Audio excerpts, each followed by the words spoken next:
Deputy CM గారు finance minister మొన్నే పోయి పంపులు గట్ట స్విచ్ ఆన్ చేసి వచ్చారు. సీతారామ ప్రాజెక్టు మేము బ్రహ్మాండంగా కట్టామని. ఏం కట్టారు అధ్యక్ష? సీతారామ ప్రాజెక్టు మీరు బ్రహ్మాండంగా కట్టారా?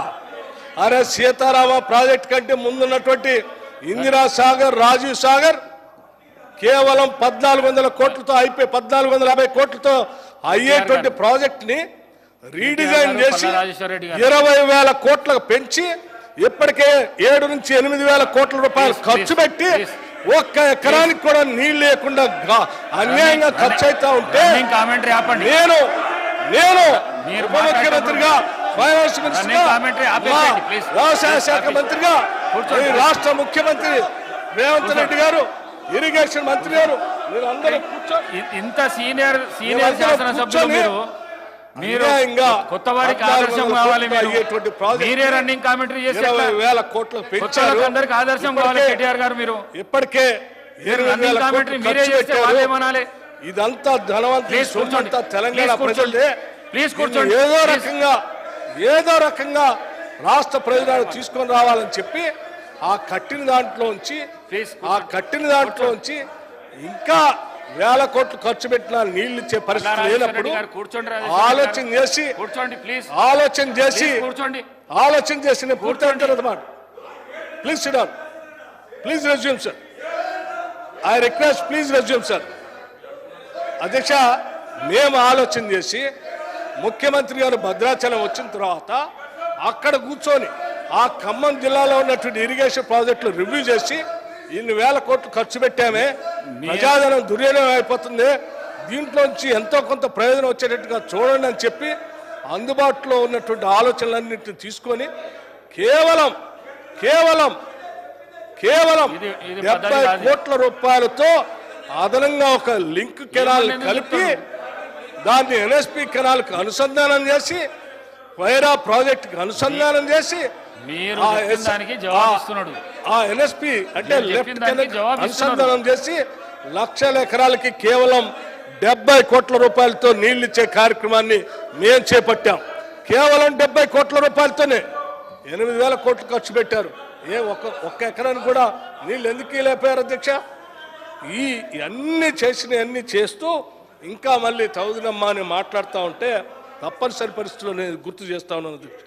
అట్లాగే అధ్యక్ష ఇంకో మాట కూడా అన్నారు అధ్యక్ష. వారు మాట్లాడుతూ రాష్ట్ర ప్రయోజనాల కోసం మీరంతా తీర్మానం చేయండి, మీరందరూ కలిసి పార్లమెంట్ సభ్యులు, మీరు మంత్రులందరూ పోయి ఢిల్లీలో సచ్చేదాకా కూర్చోండి. ఏంటి సచ్చేదాకా కూర్చునేది? ఇదేం ఆలోచన? ముఖ్యమంత్రి మంత్రులు సచ్చేదాకా కూర్చోండి అని చెప్పేటువంటి ఇదెక్కడ ఆలోచన? ఈ ఆలోచన కరెక్ట్ కాదు. ఇది దయచేసి హెల్దీ అపోజిషన్గా ఉండాల్సిందిగా నేను మీరు కోరుతూ, రాష్ట్ర ప్రయోజనాల కోసం మీరు చేయాల్సినన్ని మీరు చెప్పాల్సిన సూచనలు ఉంటే తప్పనిసరిగా మేము వాటిని ముందు తీసుకొని పోతాం అధ్యక్ష. రెండో ఆలోచన ఏం లేదు. మీరు కూడా దయచేసి రాష్ట్ర ప్రయోజనాల కోసం కలిసి రావటం కోసం ప్రయత్నం చేస్తే మేము ఢిల్లీ రిజల్యూషన్ ఇప్పుడు నేను కూడా మీ అందరి తరఫున అందరి ఆలోచన తర్వాత చర్చకు పెట్టినటువంటి ముఖ్య సభానాయకుడి గారు నేను కూడా కోరుతా ఉన్నాను. ఇది రాష్ట్ర ప్రయోజన అవసరం దృష్ట్యా తప్పనిసరిగా మీరు రిజల్యూషన్ పెట్టండి. అవసరమైంది రాష్ట్ర అవసరాల కోసం ఈ రాష్ట్రంలో ఉన్నటువంటి అన్ని పక్షాల నాయకుల్ని రాష్ట్ర ప్రయోజనాలే పరమావధిగా పెట్టుకున్న అన్ని రాజకీయ పార్టీలు రాజకీయ ప్రయోజనాల కంటే ముందు మనందరికీ రాష్ట్ర ప్రయోజనాలు ముఖ్యంగా ఉండాలి. రాష్ట్రం బాగుండి ప్రజలు బాగుండి సుభిక్షంగా మనం తెచ్చుకున్న తెలంగాణ రాష్ట్రం అభివృద్ధి చెందితే అదే దశాబ్దాల మన నాయకులు, కార్యకర్తలు, యువకులు వాళ్ళు ప్రాణ త్యాగాలు చేసి అందించినటువంటి తెలంగాణకి పరమార్థం ఉంటుంది. దానికోసం అవసరమైతే ఈ సభలో ఉన్నటువంటి అన్ని రాజకీయ పార్టీలు మీ రాజకీయ ప్రయోజనాలు పక్కన పెట్టి ప్రభుత్వంతో కలిసి రండి. ఎందుకు నిధులు రావో, ఏ రకంగా నిధులు రావో అవసరమైతే వారిని పోదాం. వారిని బెదిరించట్లే.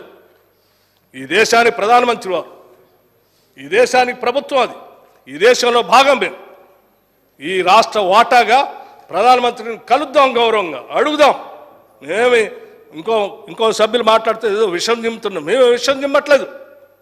మేము అడుగుతున్నాం ఈ రాష్ట్రానికి రావాల్సిన వాటా గురించి. గౌరవంగానే తీర్మానం చేద్దాం. గౌరవంగా అందరం కలుద్దాం, అందరం పోదాం, అడుగుదామని చెప్పి వారికి చెప్తూ మీకు కూడా నేను విజ్ఞప్తి చేస్తా ఉన్నాను టీఆర్ఎస్ నాయకత్వానికి, దయచేసి ఇటువంటి అంశాలు ఎప్పుడు వచ్చినా పాజిటివ్గా స్పందించండి. మేము అత్యంత డెమోక్రటిక్గా ఉన్నాం, ప్రధాన ప్రతిపక్ష పార్టీగా మేము గౌరవించడానికి సిద్ధంగా ఉన్నాం. ఎందుకంటే గవర్నమెంట్ ఉండాలి, అపోజిషన్ ఉండాలి. మేము ట్రూ డెమోక్రట్స్. కాంగ్రెస్ పార్టీ ప్రజాస్వామ్యాన్ని అత్యంత బాధ్యతాయుతంగా నమ్ముతుంది, ఆచరిస్తుంది కూడా. ఆ రకంగానే మీకు కూడా మేము గౌరవం ఇస్తాం. ఇది మీ ద్వారా సభలో ఉన్నటువంటి పెద్దలందరికీ నేను తెలియజేస్తా ఉన్నాను. అధ్యక్ష, వారితో పాటుగా మహేశ్వర్ రెడ్డి గారు మాట్లాడారు. మహేశ్వర్ రెడ్డి గారు బీజేపీ ఫ్లోర్ లీడర్, గౌరవ సీనియర్ శాసనసభ్యులు. ఈ రాష్ట్ర విభజన జరిగినప్పుడు ఆ విభజనలో ఈ రాష్ట్రానికి ఏ అంశాలు వాటాగా వస్తే బాగుంటాయో మాతో పాటు వారు కూడా ఉండి అవన్నీ ఉండాలని గట్టిగా వాదించినటువంటి గౌరవ శాసనసభ్యుడు వారు. నేను అనుకున్నాను ఈరోజు తప్పనిసరిగా రాష్ట్ర ప్రభుత్వం చేపట్టినటువంటి అంశం భారతీయ జనతా పార్టీ సంబంధించినటువంటి ఫ్లోర్ లీడర్గా నా వంతు నేను ప్రయత్నం చేస్తాను, కేంద్ర ప్రభుత్వం దృష్టికి తీసుకెళ్తానని చెప్పి వారు చెప్తారేమో, మన అందరికీ మద్దతు ఇస్తారేమని ఆశించాం. కానీ వారు మొదలుపెట్టిన దగ్గర నుంచి ఒకటే మాట్లాడారు. మీరు విషయం నింపుతా ఉన్నారు, రాష్ట్ర ప్రయోజనాల గురించి మాట్లాడలేదు. దేశంలో అక్కడిచ్చే ఆంధ్ర ఇచ్చిన వాళ్ళకి ఇచ్చినందుకు మీకెందుకు బాధ, లేకపోతే బీహార్ ఇచ్చిన వాళ్ళు మీకెందుకు బాధ? మాకు ఎవరికి ఇచ్చినా మాకేం బాధ లేదు అధ్యక్ష, అందరికీ ఇవ్వండి. మాకెందుకు ఇవ్వలేదనే బాధ మాకు కూడా ఇవ్వండి వాళ్ళతో పాటు. అదే మేము అడిగేది. ముఖ్యంగా మాకు ఇంకా ఎక్కువ రావాలి వాళ్ళకంటే, అవి ఎక్కువగా ఇవ్వండి అని అడుగుతా ఉన్నాను. వారికి నేను కూడా ప్రత్యేకంగా వారికి విజ్ఞప్తి చేస్తా ఉన్నాను అధ్యక్ష, రాష్ట్ర ప్రయోజనాలు పరమావధిగా పెట్టుకొని మీరు ఏకగ్రీవ తీర్మానం చేసేదానికి మీరు కూడా ముందుకొచ్చి తీసుకొని పోవాలని చెప్తా ఉన్నాను అధ్యక్ష. అట్లాగే వారు ఇంకో మాట కూడా అన్నారు, మీరు చాలా అడుగుతూ ఉన్నారు కానీ ఏమడిగారు ఒట్టొట్టిగా అడిగి వస్తున్నారు. ఏమడగలేదు అధ్యక్ష, నేను ముఖ్యమంత్రి గారు ప్రత్యేకంగా ప్రధానమంత్రి గారిని టైం తీసుకొని 2 సార్లు కలిసి అడిగాం అధ్యక్ష. మిగతా మంత్రులు కూడా అమిత్ షా గారిని కలిసాం, మిగతా పెట్రోలియం మంత్రి గారిని కలిసాం, లేకపోతే వాటర్ రిసోర్సెస్ మంత్రి గారిని కలిసాం, ఇతరత్ర మంత్రులందరినీ కలిసిన ప్రతిసారి రాష్ట్ర ప్రయోజనాల గురించే వారిని ఇచ్చాం. రాతపూర్వకంగా ఇవ్వటం కాదు. వారు ఇంకో అన్నారు, మూసీ రిజర్వేషన్ గురించి అడుగుతూ ఉన్నారు, ఏంటి ఒక పెద్ద స్కామ్ చేద్దామని. ఏం స్కామ్ చేస్తామని? మూసీ రిజర్వేషన్ అంటే మేము అడిగింది ఏంటి, హైదరాబాద్ నగరంలో ఒక పెద్ద మణిహారం లాగా మధ్య నుంచి పారుతూ ఉంది. దశాబ్దాలుగా ఉన్నటువంటి కాలుష్యం వల్ల అది కలుషితం అయిపోయింది. దాన్ని బాగు చేసుకుని హైదరాబాద్ నగరానికి ఒక అద్భుతమైనటువంటి ఒక కార్యక్రమాన్ని అందిస్తే హైదరాబాద్ నగరం గ్లోబల్ సిటీగా పెరిగినటువంటి కార్యక్రమంలో ఇంటర్నేషనల్గా మంచి పేరు వస్తుంది. హైదరాబాద్ నగరంలో ఓల్డ్ సిటీ కానీ న్యూ సిటీలో ఉన్నటువంటి వాళ్ళకి కానీ మంచి ఆహ్లాదకరమైన వాతావరణంతో పాటు రిక్రియేషన్ సెంటర్స్తో పాటు అక్కడ ఒక పెద్ద బిజినెస్ యాక్టివిటీ కూడా డెవలప్ చేయడానికి అవకాశం ఉంది. తద్వారా రాష్ట్రానికి ఆదాయం కూడా పెంచుకోవచ్చు అన్నటువంటి ఆలోచనతో ఓ ప్రపోజల్ ఇచ్చాం. ఆ ప్రపోజల్ ఎటువంటిది? మీరు శబర్మతి దగ్గర చేసినటువంటి ప్రపోజల్, గంగా నది శుద్ధి కోసం చేసినటువంటిది, లేకపోతే ఆడ లండన్లో ఉన్నటువంటి థేమ్స్ నది పక్కన ఉన్నటువంటి వెస్ట్ మినిస్టర్ పార్లమెంటు పక్కనే ఉండి ఎట్లా అయితే ప్రపంచవ్యాప్తంగా పర్యాటకుల్ని ఆకర్షిస్తుందో ఆ స్థాయిలో హైదరాబాద్లో ఉన్నటువంటి మూసీ నదిని బాగా అభివృద్ధి చేయాలనే ఆలోచనతో రాష్ట్ర ముఖ్యమంత్రి గారు వచ్చిన దగ్గర నుంచి దాన్ని ప్రయారిటీగా పెట్టుకొని ముందుకు పోతా ఉన్నారు. దానికి కావాల్సినటువంటి డీటెయిల్స్ మీరు ఇవ్వలేదు. ఎస్, ఏమి ఇవ్వలేదు అధ్యక్ష, నా దగ్గర ఉంది ఇప్పుడు కాపీ. డిపిఆర్తో సహా వారికి సబ్మిట్ చేశాం అధ్యక్ష. డిపిఆర్తో సహా అధ్యక్ష, మీకు పూర్తిగా డిపిఆర్తో సహా మేము సబ్మిట్ చేశాం. గాలికేం మాట్లాడలేదు అధ్యక్ష. డిపిఆర్తో సహా సబ్మిట్ చేస్తే మీరేం చేయలేదు అని మాట్లాడుతున్నారు. ఇది కరెక్ట్ కాదు అధ్యక్ష, నేను వారికి కూడా చెప్తా ఉన్నాను అధ్యక్ష. అట్లాగే అధ్యక్ష, మిగతా అంశాలు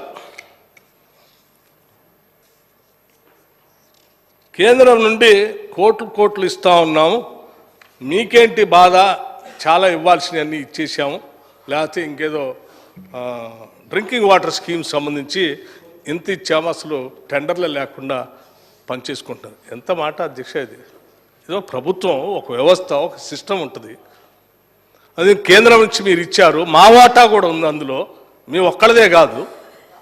చాలా స్పష్టంగా ట్రాన్స్పరెంట్గా టెండర్స్ పిలిచి ఆ టెండర్స్ ద్వారా జరిగేటువంటి కార్యక్రమాన్ని అట్లా బ్లేటెంట్గా బ్లాంకెట్గా సభలో నిండు సభలో ఆ రకంగా మాట్లాడటం కరెక్ట్ కాదని నేను భావిస్తా ఉన్నాను అధ్యక్ష. దాన్ని రికార్డు నుంచి తొలగించాల్సింది కూడా నేను కోరుతా ఉన్నాను అధ్యక్ష. అట్లాగే అధ్యక్ష, ఈ కార్యక్రమంలో భాగంగా ఐటీఐఆర్ గురించి అడిగాము అధ్యక్ష.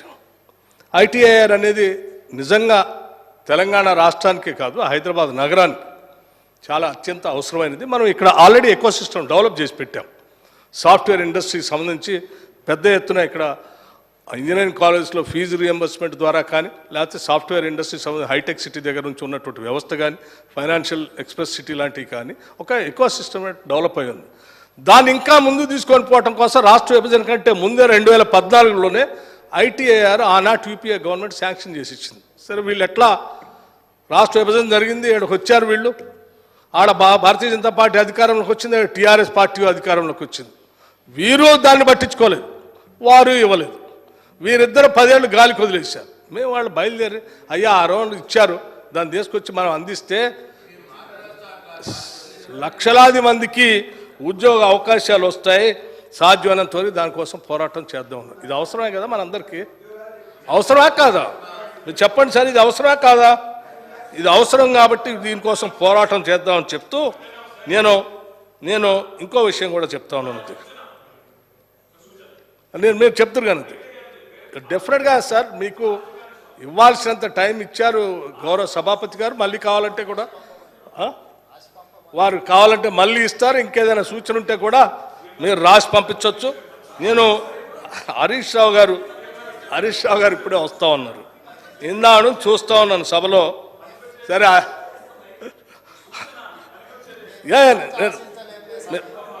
హరీష్ రావు గారు సభలో నేను ఇందాను చూస్తూ ఉన్నాను. మాట్లాడే ప్రతి సభ్యుడికి చిట్టీలు అంది